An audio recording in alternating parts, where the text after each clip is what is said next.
Ketika pasukan Rusia memulai operasi militernya ke Ukraina pada 14 Februari lalu, dunia seakan menahan nafas dan memperkirakan Kiev akan jatuh ke tangan Rusia dalam beberapa hari saja. Dunia menyaksikan jalannya peperangan di berbagai front melalui berbagai kanal media. Yang tidak terduga pun terjadi. Ternyata pertempuran berlangsung jauh lebih lama dari yang diperkirakan banyak orang.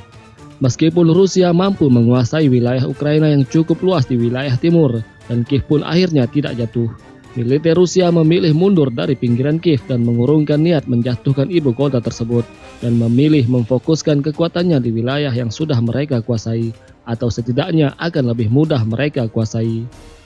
Banyak yang kemudian bertanya-tanya, bagaimana pasukan yang begitu kuat seperti Rusia yang didukung alutsista tercanggih begitu kesusahan menghadapi kekuatan tempur Ukraina yang di hari-hari awal seolah tidak ada perlawanan. Tentu banyak teori, namun kali ini kita akan fokus pada salah satu faktor, yakni penggunaan drone-drone tempur oleh militer Ukraina untuk melawan dan menyerang balik pasukan Rusia. Ya, benar sekali, itu adalah drone Bayraktar TB2 buatan Turki yang dibeli Ukraina sebelum perang, yang membawa rudal kecil namun akurat dan berharga relatif murah. Video-video penghancuran alutsista Rusia direkam melalui drone dan disebarluaskan di sosial media seluruh dunia. Lagi-lagi kita terkesima bagaimana pesawat tanpa awak yang kecil tersebut mampu menghancurkan puluhan tank dan kendaraan lapis baja yang berharga jutaan dolar Amerika. Sebelumnya kita juga telah menyaksikan bagaimana pasukan drone Azerbaijan mampu merebut kembali Nagorno-Karabakh dari Armenia dan mengusir tentara Armenia dengan sangat cepat. Bayraktar TB2 adalah salah satu drone yang dibuat oleh Turki dan pertama kali dikerahkan pada tahun 2018 lalu. Bayraktar TB2 telah menunjukkan efisiensinya ketika beroperasi di wilayah udara yang diperebutkan. Selain di Azerbaijan dan Ukraina, Bayraktar juga dikerahkan di Libya, di mana antara tahun 2019 dan 2020, kubu GNA yang didukung Turki mengerahkan banyak drone Bayraktar TB2 selama konfliknya dengan Tentara Nasional Libya atau LNA yang didukung oleh Rusia. Di medan perang Ukraina, pasukan Ukraina menerjunkan drone Bayraktar TB2 untuk mengintai sistem rudal dan peralatan tempur Rusia lainnya dan kemudian menghancurkannya. Bayraktar TB2 sempat dikabarkan berhasil melumpuhkan senjata Rusia dari jarak 8 km. Geopolitical Monitor melaporkan Bayraktar TB2 adalah salah satu UAV buatan Turki yang membuat negara tersebut bangkit menjadi negara adidaya atau superpower drone. Keberhasilan drone-drone buatan Turki rupanya melampaui perang-perang proksi bahkan perang konvensional itu sendiri. Turki kini menjelma menjadi negara produsen alutsista utama dengan drone sebagai ujung tombaknya. Kemampuan dan reputasi tinggi Bayraktar inilah yang membuat Kementerian Pertahanan Indonesia kepincut untuk meminang drone tersebut. Apalagi Indonesia sendiri juga sedang membutuhkan drone tempur untuk melengkapi pertahanannya. Dan Turki bisa menyelipkan proposal penawaran drone-drone dari Bayraktar maupun TAI di sana. Apalagi sebelum kelahiran Bayraktar TB2, Turki dan Indonesia sudah bekerja sama membuat drone militer. Kerjasama kedua negara itu mencakup berbagai penelitian drone kategori MEL atau Medium Altitude Long Endurance. Kerjasama yang sudah dimulai sejak tahun 2008 silam lalu ini akhirnya menghasilkan drone tempur. Turki mendapat drone Anka dan Indonesia membuat elang hitam. Perbedaannya adalah jika elang hitam Indonesia masih sebatas prototipe, Anka sudah resmi operasional di Angkatan Bersenjata Turki. Berita mengenai keinginan Indonesia untuk mengakuisisi drone dari Turki ini diwartakan oleh situs Oryx Spionkop pada 29 Januari 2022 lalu, yang mengutip sebuah wawancara dari Safunmat TR Turki dengan Duta Besar Indonesia untuk Turki, Dr. Lalu Muhammad Iqbal. Dalam wawancara tersebut diungkapkan bahwa Indonesia sedang mendiskusikan kemungkinan memperoleh drone dari Turki. Media alutsista Oryx mengatakan drone ini akan mampu memperkuat kerja Angkatan Laut Indonesia yang memiliki wilayah yang berbentuk kepulauan. Jika Indonesia membeli drone Baykar Akinci atau TAI Aksungur, itu akan memberikan negara Asia Tenggara aset serangan jarak jauh, papar salah satu penulis Oryx, Stijn Schmittner. Namun demikian tidak disebutkan drone apa yang akan dibeli oleh Indonesia itu nantinya. Di antara beberapa kandidat yang dapat saja menjadi pilihan adalah drone TB2 dari Bayraktar dan Anka buatan industri dirgantara Turki atau TAI. Di atasnya tersedia drone kelas yang lebih berat yakni drone Akinci dari Bayraktar dan Aksungur buatan TA yang keduanya dibekali dengan mesin turboprop ganda.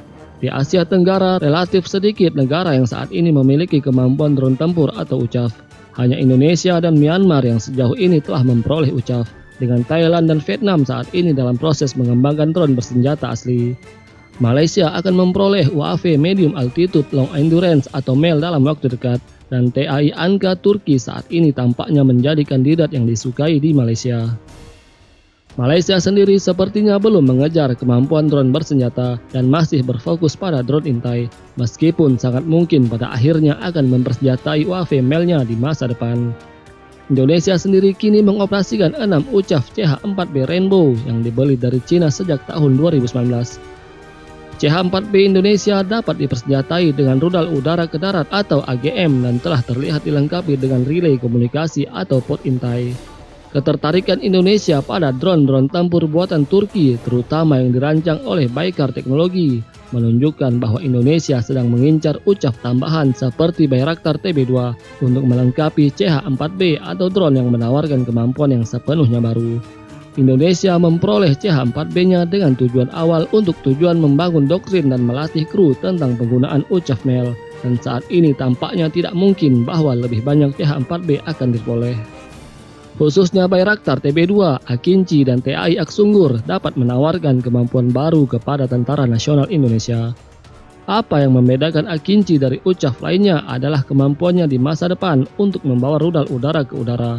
Radar AESA Akinci memungkinkannya untuk menemukan target pada jarak yang jauh dan kemudian menyerang mereka dengan Menpet Sungur, AM yang dipandu IIR Bosdogan atau Biviram Gokdogan dengan jarak 100 km lebih.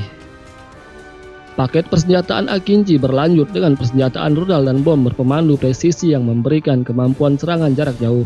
Sementara pengangkutan lebih dari 18 amunisi MAM-L menjadikan aset ideal untuk memberikan dukungan udara kepada pasukan darat. TAI Aksunggur juga mampu membawa sejumlah amunisi produksi Turki jarak jauh dan merupakan UCAV kedua di dunia yang dapat dilengkapi dengan pod dispenser untuk sonobuoy untuk tujuan perang anti kapal selam. Sementara kemungkinan akuisisi Akinci atau Aksunggur memberi TNI kemampuan serangan jarak jauh, Bayraktar TB2 yang lebih kecil atau ANKA meskipun jenis ini sebelumnya kalah dari CH-4B dalam kompetisi UCAV Indonesia, dapat memenuhi persyaratan untuk UCAV Indonesia di masa depan. Pilihan untuk memasang komunikasi satelit atau SATCOM ke Bayraktar TB2 sementara itu berarti jangkauannya hanya dibatasi oleh daya tahannya selama 27 jam. Keinginan Indonesia untuk memperoleh drone dari Turki juga dapat dilihat dari minat terhadap Bayraktar TB3 yang dirancang sebagai versi lebih berat dari TB2 yang juga dapat beroperasi dari kapal induk dan landing helicopter dock atau LHD. Angkatan Laut Indonesia telah bereksperimen dengan menggunakan UAV LSU atau Lapan Surveillance UAV 02 asli dari dek helikopter KRI di Ponegoro. Meskipun LSU-02 hanya dapat lepas landas dari kapal dan sama sekali tidak mewakili kemampuan operasional sebuah drone masa kini. Pengujian tersebut dengan jelas menunjukkan bahwa Indonesia tertarik untuk mengoperasikan UAV sayap tetap yang diangkut di kapal.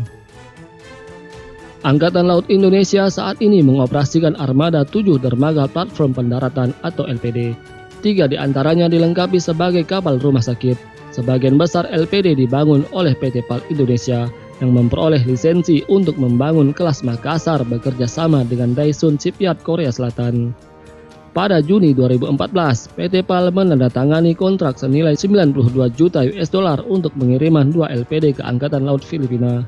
Meskipun dikirimkan tanpa banyak sistem yang dianggap standar pada kapal-kapal kontemporer di negara-negara barat, harga satuan yang rendah sekitar 45 juta US dollar berarti bahwa kapal-kapal ini sekarang sebenarnya dapat dicapai secara finansial untuk negara-negara seperti Indonesia dan Filipina. Saat ini diyakini bahwa Angkatan Laut Indonesia berencana untuk memiliki beberapa kapal landing platform helikopter atau LPH dalam 1 dekade mendatang. Pada tahun 2018, PT PAL meluncurkan desain LPH sepanjang 244 meter, yang kemungkinan akan menjadi dasar desain yang akan ditawarkan kepada Angkatan Laut Indonesia.